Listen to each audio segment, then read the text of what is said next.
Hello, welcome back to Magnetic Pod. Business and life lessons from my toddler to you.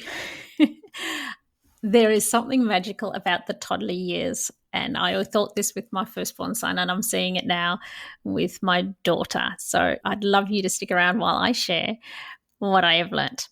Hey, my name is Olivia D'Souza. I'm dedicated to helping multi-passionate entrepreneurs turn their dreams into reality by building a career and a life they love and making a positive impact in the world. I'm a podcast and social media manager, a singer-songwriter, a kids music creator, a fadishta, a wife and a mum. I'm the secret weapon behind many 6- and 7-figure entrepreneurs, helping them shine a light and call in the people they are here to serve. And now I'm here to help you. This podcast is here to help you learn and be inspired. You'll learn about podcasting, lead generation, business, and all about the real life stories of people behind the businesses, just like you. Think of it as a place to hang out with your like-minded business bestie who gets what it's like. So grab a cuppa and hit subscribe so we can hang out again. This is Magnetic Pod, the podcast. I am here and I'm ready to be brave. Cannot miss me, I'll stand on every stage. I'm available for my destiny to reach my people. Okay, so those first few years before kids are old enough to go to school are so precious, and I wish that there was something we could do to ensure that the qualities that are there in those early years just stayed there forever, because as we get older we learn things, but not all of it's good. We do need to learn, but there are things along the way that we need to unlearn, and here are some of those things that I think we can learn from toddlers and unlearn some of the crap that we have that has made us forget some of our strengths. So, number one, not that I numbered these particularly, but I put some notes down. Be optimistic no matter what. Be optimistic even when you fall. The analogy of a toddler, a young baby learning to walk is just a lesson for life. And they will fall down, and they will fall down many times, and it's really okay. So just allow yourself to fall and know that that is not a failure. Know that when you fall, you are making progress. Don't be harder on yourself than you would be to a toddler who is learning to walk. The next thing is celebrate your wins. So when we get older, we just can beat ourselves up, and we can not recognize when we do things that are a win. And a toddler goes to the toilet and does a poo in the toilet, and we give them a high five and we cheer and we're so excited, and so next time you go to the toilet, cheer. All right. But, seriously, notice what you do. Celebrate everything that you know. Celebrate when you just have a good conversation with your kids and have a nice moment. Sometimes, the other day I was trying to get the kids ready for school, which I can find pretty darn frustrating, to be honest. And they both piled on me at one point, and I was like, in my mind, conscious of how much time's left, how much there is to do, blah, blah, blah. And I did feel frustrated. And don't you hate people telling you to to appreciate the moment? But sometimes you can make that decision. Sometimes you can get frustrated. It's okay to be human. But in this moment, I was feeling the frustration, and then I went, hang on a minute. This girl is 3 years old and my son is 9, and this moment won't happen again. And they're both somehow, I'm on the floor. I don't know how I ended up there. Maybe I was going down to get bags or put shoes on or something. Put shoes on my toddler. I don't know what it was. But anyway, they somehow piled on me and were lying on the floor, and they were laughing. And I just thought, actually, she's never going to be 3 again. And I'm going to blink, and my son is going to be, a hairy 6-foot man with a deep voice who who, doesn't want to do this stuff anymore. And I just realized that this moment on the floor right now with them giggling is a moment. It is a moment, a fleeting moment. And when you think of your kids not being that little anymore, you realize how fleeting life is, how fleeting these times are. So, where am I going with this? Celebrate life. Celebrate a moment that you spend with your kids.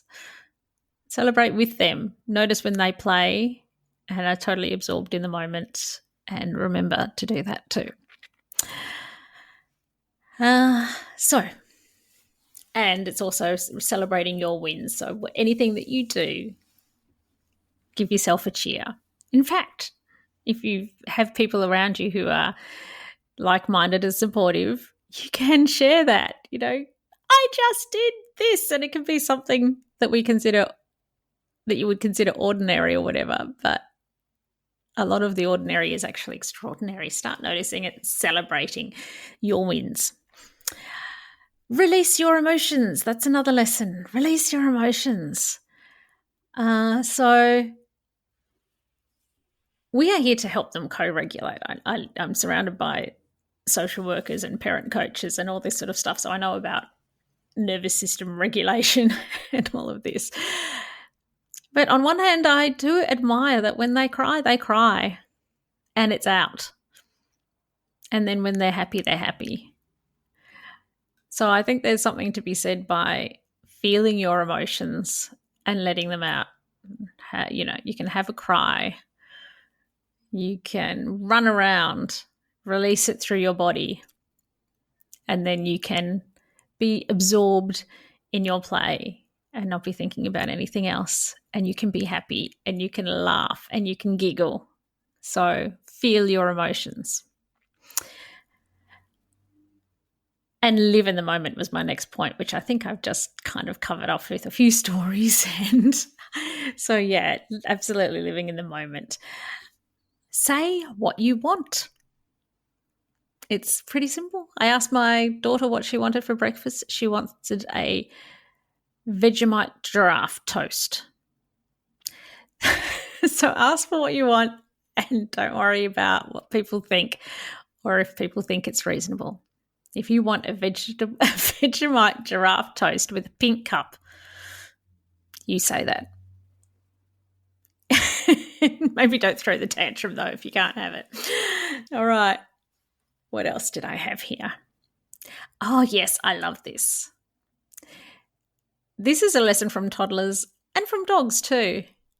And that is to remember to be excited about the people that you love in your life.